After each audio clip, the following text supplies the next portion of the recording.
Il s'appelle Rachel, Macho ou encore Embra et mesure jusqu'à 3,50 m. Bienvenue à l'aquarium de Paris, dans le plus grand bassin de requins de France. Et regardez devant vous. Certains de ces requins sont visiblement très intrigués par notre caméra. 30 spécimens provenant de 7 espèces différentes se côtoient ici, comme ce jeune requin marteau qui a la faculté de faire demi-tour sur place. Des requins à pointe noire, des requins zèbres ou encore des requins nourrices, autant de noms exotiques pour des animaux qui font traditionnellement peur.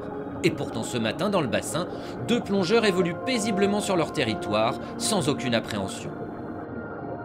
Malheureusement, les requins ils ont été jugés par rapport à des films et des histoires. Mais en fait, les requins, ça reste des animaux qui ont peur de l'homme. Ici, on est dans un milieu clos, on va dire. Il ne peut pas s'échapper de nous. On vient dans le bac. On a un certain respect des distances. On respecte les règles de sécurité. Mais en fait, c'est plutôt les requins qui s'éloignent de nous. Normalement, quand on rentre dans l'aquarium, les requins vont aller de l'autre côté de l'aquarium. On a la chance d'avoir un grand aquarium. Les animaux ils peuvent se mettre d'un côté. Quand nous, on va de l'autre côté, ils vont revenir d'un côté à l'avant. On laisse toujours une place. Mais vraiment, il n'y a aucun danger de plonger avec eux.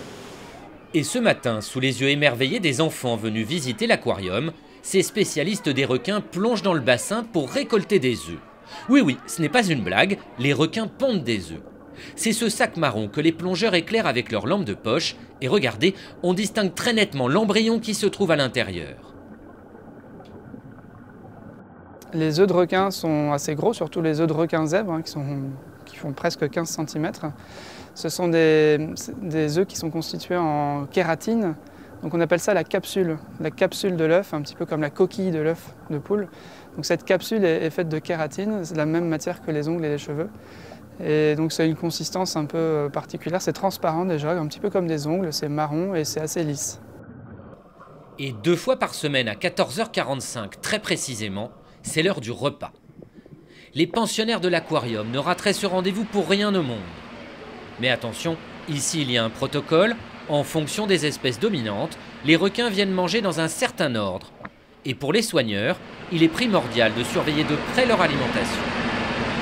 On leur donne du morceau de calamar actuellement, et après on va enchaîner avec du maquereau.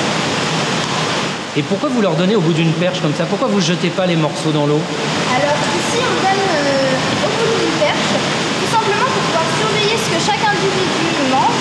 Et on a des requins qui sont un peu obèses, donc on évite de leur donner à manger et c'est comme ça qu'on réussit à les éviter. Mais vous arrivez à tous les reconnaître? Ils ont un petit nom? Alors oui, chacun de nos requins a un petit nom et on sait les reconnaître principalement à leur cicatrice. Par exemple ici vous voyez on a Stripes qui a une cicatrice sur la dorsale et une pectorale un peu abîmée. Vous savez ce que je vous propose? On va essayer d'aller voir ce qui se passe sous l'eau avec une autre caméra. On va la plonger sous la surface de l'eau en espérant que les requins ne confondent pas avec la perche.